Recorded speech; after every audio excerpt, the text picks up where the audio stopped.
YS Jaganmohan Reddy మనస్తత్వంపై AP రాజకీయ వర్గాల్లో సామాన్య ప్రజల్లో మరోసారి చర్చ ప్రారంభమైంది.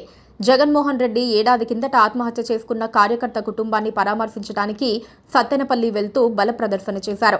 ఎక్కడికక్కడ కార్యకర్తల్ని పిలిపించుకుని దండాలు పెట్టి ర్యాలీ సాగదీసుకున్నారు. ఈ క్రమంలో 2 కార్యకర్తలు చనిపోయారు. అందులో ఒకరు స్వయంగా ఆయన కారు ఢీకొనడంతో చనిపోయినట్లుగా తాజాగా ఆధారాలు వెలుగులోకొచ్చాయి.